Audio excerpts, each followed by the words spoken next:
Hello friends, आज हम सीखेंगे मल्टीप्लाई करना। तो शुरुआत करते हैं कि मल्टीप्लाई करने के लिए क्या ज़रूरी है। तो मल्टीप्लाई करने के लिए आपको टेबल आना ज़रूरी है। 1 से ले 2 से लेकर 10 तक टेबल आपको हर हाल में आने चाहिए। तो मल्टीप्लाई आप कर सकते हैं, वरना आपको बहुत ही मुश्किल होती है, नहीं कर सकते। तो देखिए, सबसे पहले हम किसी भी डिजिट से 5 में अगर 3 का मल्टीप्लाई करेंगे तो यहाँ पे क्या है कि 3 का 5 में मल्टीप्लाई करना, 3 का 5 बार टेबल पढ़ना है या 5 का 3 बार टेबल पढ़ना है। तो टेबल आपको आने चाहिए, तभी आप कर सकते हैं, वरना आप ये क्वेश्चन नहीं कर सकते। तो 3 5 जा कितना होता है 15। तो 3 का 5 में गुणा करेंगे तो 6 15, तो ये आंसर आ जाएगा आपका 15। तो इस तरह से मल्टीप्लाई करते हैं। ठीक है, तो आपको पता चल गया होगा कि टेबल कितने ज़रूरी है मल्टीप्लाई करने के लिए। अब हम मल्टीप्लाई करते हैं 2 डिजिट में। यहाँ देखिए 2 डिजिट में 1 डिजिट का मल्टीप्लाई करना है तो 2 का टेबल 4 बार पढ़ना है। ठीक है, 2 का गुणा 4 में करना है। 2 चौकू 8, 2 कम 2, 2 4, 3 6, 2 चौकू 8। कितना आया? 8 आया। 8 आया तो 8 लिख देंगे। इसी तरह 2 का मल्टीप्लाई 2 में करेंगे। 2 2 जा 4। ठीक है, 2 दूनी 4। तो इस तरह से ये हमारा मल्टीप्लाई हो गया।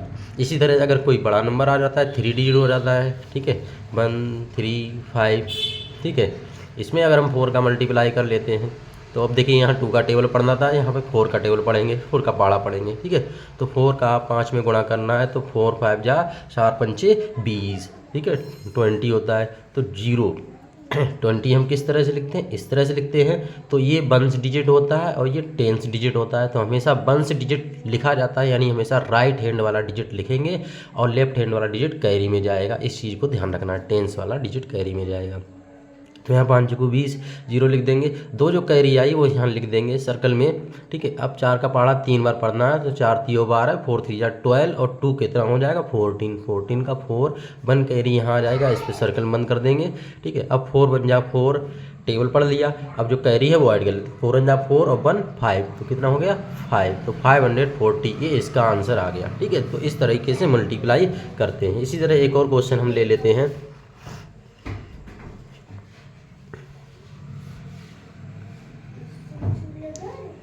इधर देखिए, इस तरह के भी क्वेश्चन आ जाते हैं कि डिजिट है, उसमें कहीं बीच में 0 है और मल्टीप्लाई करना है किसी टेबल से, तो हम कैसे करेंगे? तो 3 का पहाड़ा 6 बार पढ़ना है। 3 6 जा 18।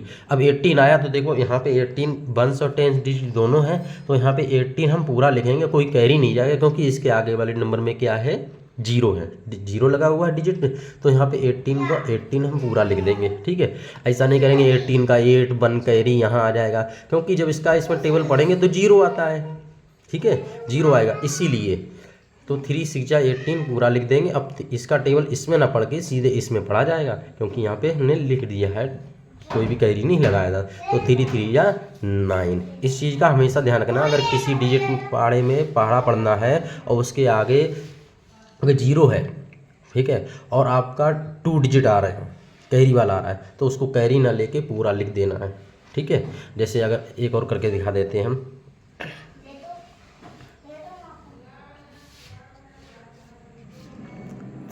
दूसरा डिजिट 4 ये ले लेते हैं। ठीक है, अब 4 का टेबल 2 में पढ़ना है, 4 का पढ़ा 2 में पढ़ना है, तो 4 2 जा 8। अब 8 देखो सिंगल है, 1 डिजिट, इसमें कोई 10 डिजिट नहीं है, तो इसको हम 8 ही लिखेंगे। और 4 का टेबल फिर 0 में पढ़ेंगे, तो 4 का 0 में पढ़ेंगे, 0 हो जाएगा। 4 4 जा 16।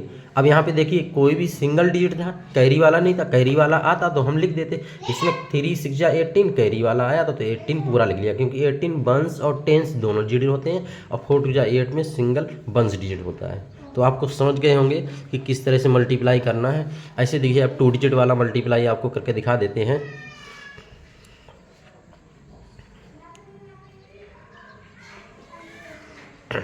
ये देखिए, 2 डिजिट का मल्टीप्लाई करना है। 2 का मल्टीप्लाई 4 में करना है। 2 4 जा 8, 2 चौकू 8। ठीक है, 8 हो गया। 2 का मल्टीप्लाई 3 में करना है। 2 3 जा 6। 2 का मल्टीप्लाई 2 में करना है। 2 2 जा 4।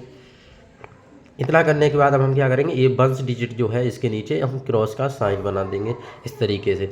अब 3 का मल्टीप्लाई 4 में करना है, जैसे 2 का मल्टीप्लाई सभी में किया था, 3 का भी करेंगे, और राइट की तरफ से करेंगे। ये भी ध्यान रखना है, लेफ्ट से नहीं करेंगे या किसी और नंबर में नहीं, सीधे यहाँ से करेंगे, फिर इसमें सीरियल से करेंगे।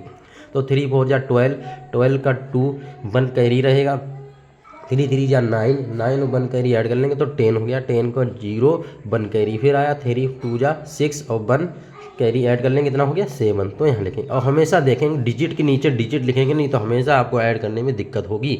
तो 8 हो गया, 6 2 8 हो गया, 4 का 4 हो गया और ये 7 हो गया। तो इस तरीके से आप लोग मल्टीप्लाई करना सीख सकते हैं।